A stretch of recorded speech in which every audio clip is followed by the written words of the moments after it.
why, with the sun shining, you think we were in the middle of July and whatever, but I'm telling you we're not. We're in late November, and I'd say the temperature today is about 2 degrees. So hence why I have a hat on and gloves. I don't know how you're not frozen. They there. are. Don't even think about what my hands feel like. But Susan is going to actually tell us all about soil. And I'm not going to interrupt you and do my usual bossy booth stuff. I'm going to let you take it away, Susan. Well, occasionally, and tell us all. Occasionally I shall ask you questions. Okay. Now, when she says all about soil, we could be here for a month if I did that, but this will a taster anyway. Okay, what's that? That's soil. Well, that is soil. It's a very sandy soil. Soil is made up of 3 constituents: sand, clay and silt. And if you get the ideal mix, which is an even mix of those 3, you get what we'd call loam, which is the ideal soil. Now what I have here is the sandy element. This is literally picked up from a flower bed very near the beach. And you'll see no matter what I do with it, it doesn't bind together, because the grains in sand are quite large. They don't bind together, and it means water and nutrients wash through it very quickly. So it doesn't retain moisture, and it doesn't retain a lot of nutrient. So then we come on to what I have here, which is probably a better mix of all 3. And you see it does bind together when I squeeze it. Clay itself, clay on its own will really bind together. And in the summer, if you ever notice if it's very dry, very warm, cracks in the ground, that'll mean it's a heavy clay soil, and it dries out into these cracks. And this now is, whoops, it won't actually roll into a sausage, although it's quite moist. It won't roll into a sausage, it's sort of breaking up. So there's an ideal mixture in this of clay, and there's probably almost a little too much on the clay side. Now that's the allotment we're going to be using, but it doesn't actually sort of really stick hard together. Is that our allotment soil? That's there? our allotment so soil. So do we there. need to give that something to get it not There's so... a fair amount of root material in this. We will be building it up with manure every year and helping that to break it down. Now likewise, manure into this would help that to bind together and to hold nutrients in it. So no matter what you're doing with soil, this now is my own vegetable patch, and it binds even less together than our allotment. It crumbles like mad. Why is that? That is because I need to add more organic matter to it. It's beginning to get too light and too crumbly. Okay. So, and you can tell by rubbing the soil between your fingers. If you rub, if you can bear to in the cold, just feel about. That will feel sort of slightly. I can see it. Sandy. To be honest, I can see it so sandy. Yep. Definitely, in comparison to now this over That here. over Yeah, there, because that's sort of, it's sticky and gluey. Yeah. Yeah. Now this one Like, possibly, look. possibly even more so. Have a. Yeah. Now that feels more like muddy sort Yeah, of. Yeah. yeah. Okay. So the trick is, I haven't wet it today, So what's but the you can exact wet right it and one? really rub it on your hand. And if it's terribly smooth, it's silt. If it feels like silk almost, it's a lot of silt in it. Sand will feel that slightly grittier. The grains are heavier, and then clay will just go into it. What I've got here is another way of doing it is to put a trowel full of the particular soil into a thing of water like this, shake it up like mad, and then leave it to sit for 24 hours. And it'll settle out in layers. The grains of sand will fall first, the heavier grains will fall first, then the clay particles, and then the final top layer will be silt. Now, I don't know whether Rosie can see here. I don't know if I got a good, it's got allotment written on it, so I know where it came from. Yeah. Can Rosie see there? Just layer at the bottom of that sand constituents, clay here, and then a layer of silt at the top.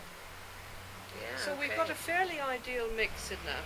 So does that mean then that our allotment soil is a good Our mixtured allotment soil is a good mixture. Now it does tend slightly on the heavy side, but if we give it manure and all that and things like that, yeah. That's very interesting. And what have you got in your other jars then? Well, my other jars put are. this over. I feel like as if we're baking a cake. The other jars are. This one here, actually, this is probably a better one to use, because this is the vegetable garden I'm growing in at the moment. And there's a very fine layer of sand here at the base. Yes, you can see that. Yeah. Whoops, it's in the sun, which makes it difficult. Can you Rosie? pick that up there, Rosie? I'll just give it a bit of...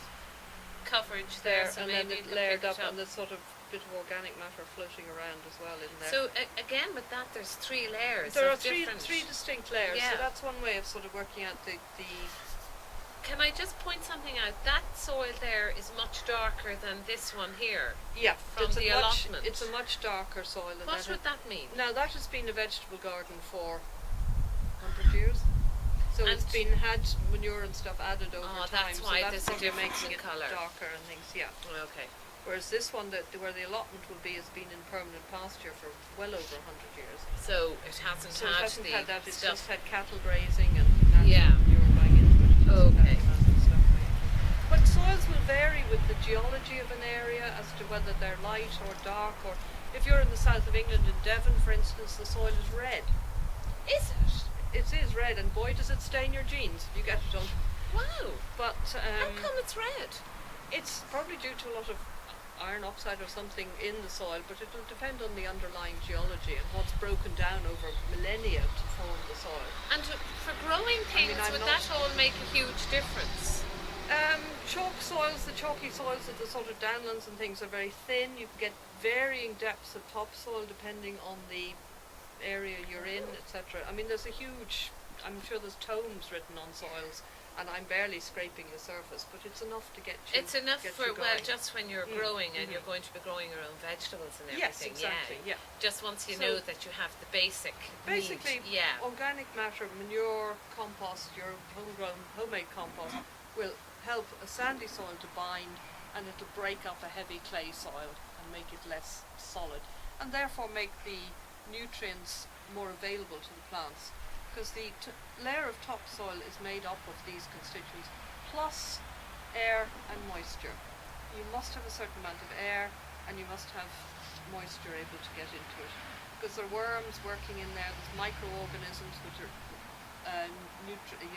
eating up the bacteria, the organic matter, and digesting it, and then they die and add nutrients to the soil, and the next generation of microbes come trotting along. Right, okay. So it's a whole process that's going on. Topsoil is live. Yeah, okay. And I don't know whether you probably haven't ever done it, but sometimes when we're doing a garden, if we're excavating, you'll suddenly get a terrific, horrible smell.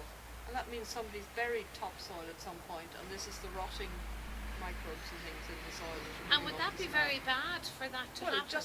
it just means you've buried your topsoil. You know, somebody at some point has buried the topsoil. And could it be a dreadful smell? It's not a very pleasant smell when you come upon it. And if it's not a sort of good rotting smell, then would it be very bad for your plants? Well, it's dead topsoil. All right, so there's no nutrients in There's it, no it's all- nutrients. Probably if you dig it up again and work on it, you'll get it back. But it's How interesting is that? Do you find that when you're doing... now and again when you're digging up something, it's you do get that sort of whoops, somebody's buried topsoil. That's amazing.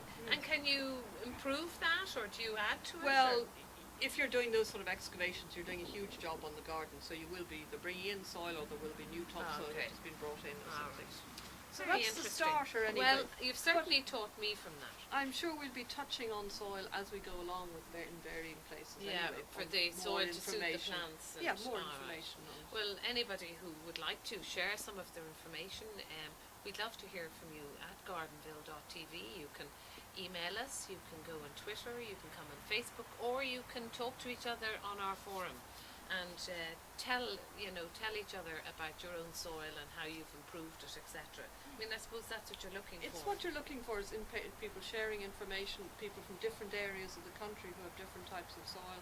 And Yeah. we'll also do something on acid and alkaline soil, but that'll be another day's work. Another day's work. Okay.